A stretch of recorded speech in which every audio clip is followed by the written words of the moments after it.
Hi, my name is Diego Otegui and I will be your instructor for this class. So I formally welcome you all to Introduction to Emergency Management. Um, what can I tell you about myself?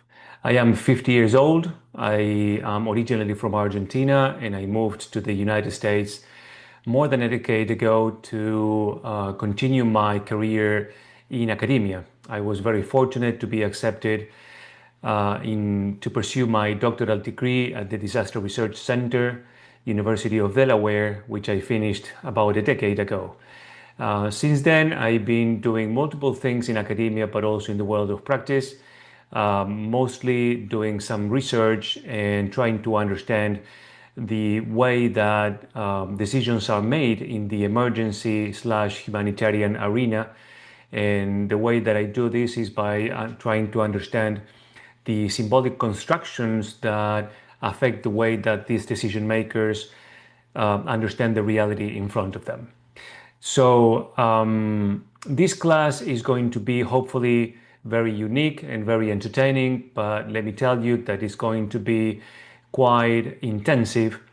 For those of you that come from the world of practice, and I'm talking about emergency managers, law enforcement, the military, EMTs, that you are probably much more used to operational types of courses where you are basically taught how to manage, right, emergencies and disasters.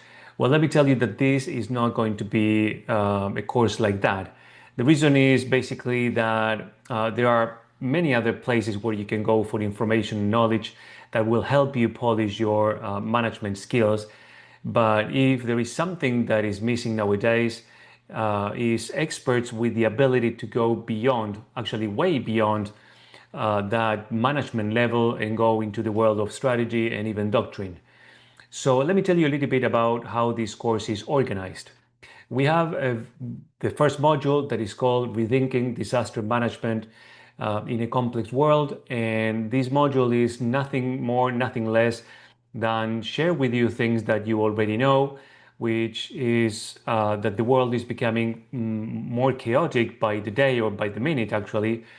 And so we discuss what are those skills and what are the things that emergency managers, if you will, or emergency leaders are supposed to know and are supposed to be able to do to confront these challenges that are going to hit us not tomorrow, but many years or many decades from today.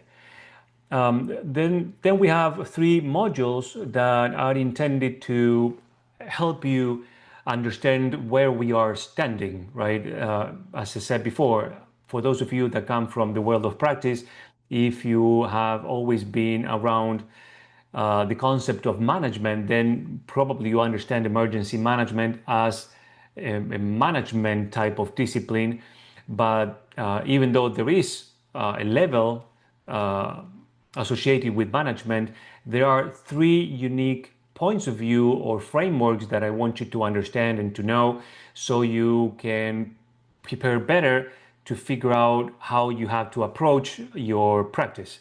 And essentially, these are three. One is what we all call in this arena, the disaster cycle that understands the disaster as a temporal event, and then we slice the event in multiple phases.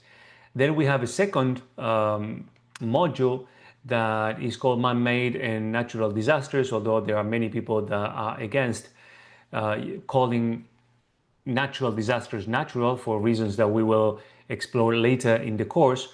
The reality is that not all disruptions are the same, and there are many things that affect the way that we should organize ourselves and our organizations and society itself to confront those disasters. So essentially, a violent demonstration or a technological disruption are not the same as an ethnical conflict or a war or an earthquake. Then we move to a third module that is called disaster management and the triple nexus.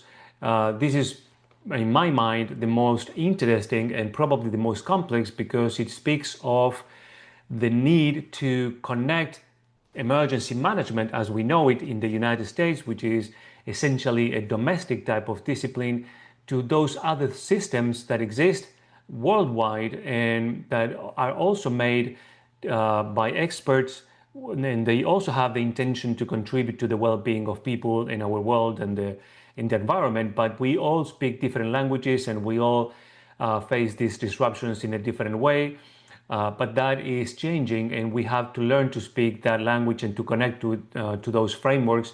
And the way that we understand emergency management has to be way more associated to the way that these other systems operate. Once we have that mindset and that we know where we are standing, the reality is that no agency and certainly no individual can do everything to help people.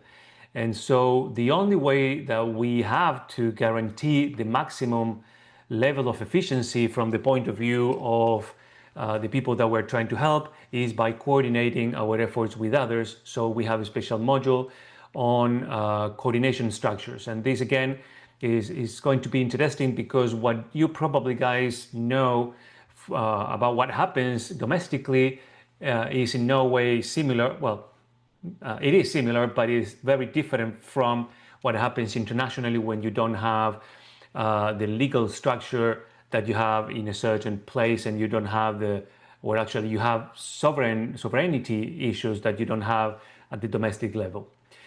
With all this being said, then we move forward to what is probably the module that I like the most, where we start thinking in terms of how we have to adapt to help the people that we are trying to help. And that means doing things that are necessarily in the benefit of those individuals and not for us or our organization. And in this module, we explore the simplest of ideas, which is that we have to understand the needs and the desires and the wants of the people that have been affected or might be affected by a disaster in the future.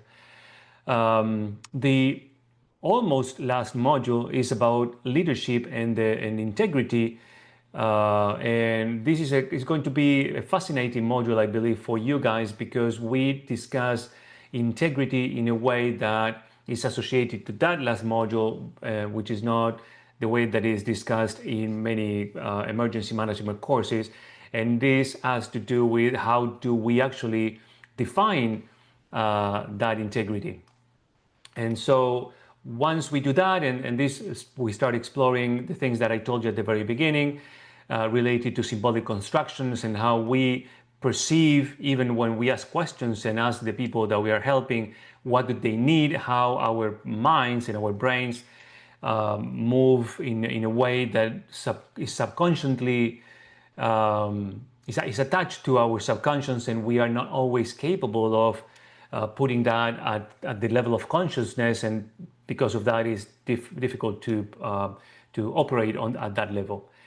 And the last module is just going to be a recap of everything that we've done. The intention is that you leave this class with a very well-rounded and comprehensive view of how you can, operate better in this emergency management world. And for that, the only way is that once we go through all these courses and the different assignments that we have, you bring all that together and you produce a document that will help you present yourself and with precision in terms of what you think emergency management should be all about. With that being said, I welcome you again to this class. I hope you enjoy it. Do know that I tend to be strict, but I'm also trying to be very fun and very approachable and very friendly, and I'm always going to be by your side. I will want you to follow the rules and be very detail-oriented, but at the end of the day, I'm your colleague, and I want you to know that I'm here to help you. I'm one Zoom away or one WhatsApp message away or one email away, so whatever it is that is bothering you or is affecting your performance in this class, you can come to me. Thank you so much for joining me, and enjoy the rest of your day.